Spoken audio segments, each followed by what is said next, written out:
आज हम समझेंगे भारतीय संविधान के बेसिक स्ट्रक्चर को, तो इसमें कितने अनुच्छेद हैं, कितने भाग हैं और इसमें क्या क्या है। तो दोस्त बैठे हैं भाग 7 की। तो भाग 7 को निरसित कर दिया गया है, रिप्लेट कर दिया गया है, इसे हम नहीं बनाएंगे।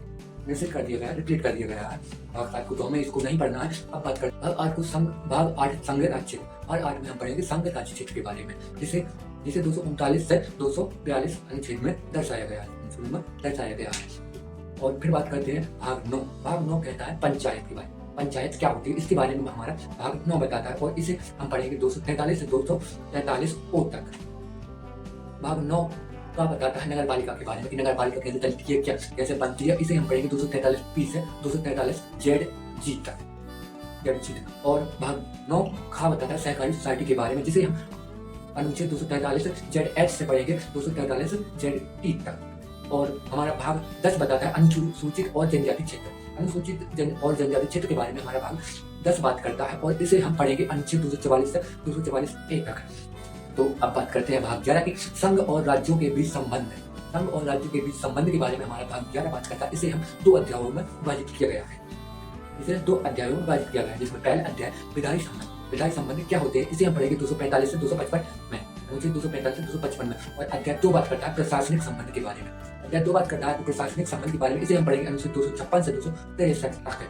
अब बात करते हैं भाग 12 वित्त संबंधी संविधान और वाद। वित्त संबंधी संविधान और वाद भाग 12 बात करता है इनके बारे में। भाग 12 को अध्याय 4 में विभाजित किया गया है। वित्त अध्याय 1 बात करता है वित्त के बारे में, जिसे हम पढ़ेंगे अनुच्छेद 264 से 291 तक।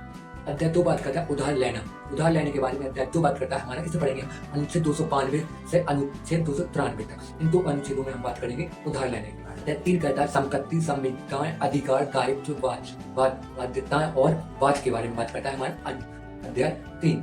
इसे हम पढ़ेंगे अनुच्छेद 294 से 300 तक। अध्याय 3 को हम पढ़ेंगे अनुच्छेद 294 से 300 तक। और संपत्ति का अधिकार के बारे में बात करता है अध्याय 4। भाग 12 का अध्याय 4 बात करता है संपत्ति के अधिकार के बारे में, इसे हम पढ़ेंगे अनुच्छेद 301 में। भाग 13 भारत के राज्य क्षेत्र के भीतर व्यापार, वाणिज्य और संगम, तो इसके बारे में बात करता है भाग 13, जिसे हम पढ़ेंगे अनुच्छेद 301 से 307 के साथ में। संघ और राज्यों के अधीन सेवा जो बात करता है हमारा भाग 14, इसे हम 2 अध्यायों में विभाजित किया है। जिसमें से पहला अध्याय कहता है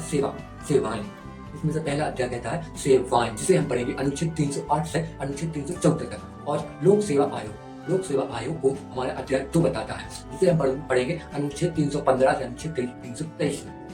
और अधिकरण के बारे में हमारा बात करता है भाग 14 का, जिसे हम पढ़ेंगे अनुच्छेद 323 ए से अनुच्छेद 323 बी में।